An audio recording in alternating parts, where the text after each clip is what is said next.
আমি নিবেদন করব তিনি আসন গ্রহণ করবেন। পূজ্যপাদ সদানন্দ ব্রহ্মচারী প্রভু আছেন।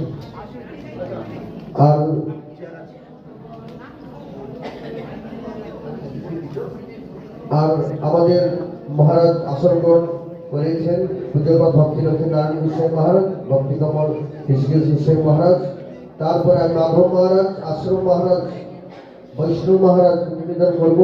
বৈষ্ণব বসে আছেন। আর শিবানন্দ মহারাজ আসন গ্রহণ করিয়েছেন। আর আমাদের যে এই যে কার্তিক গৌড় সেবার সময় যিনি সভাপতির দায়িত্বতে আছেন, সভাপতি আমি ব্রজবিনোদ প্রভুকে নিবেদন করব তিনি মঞ্চে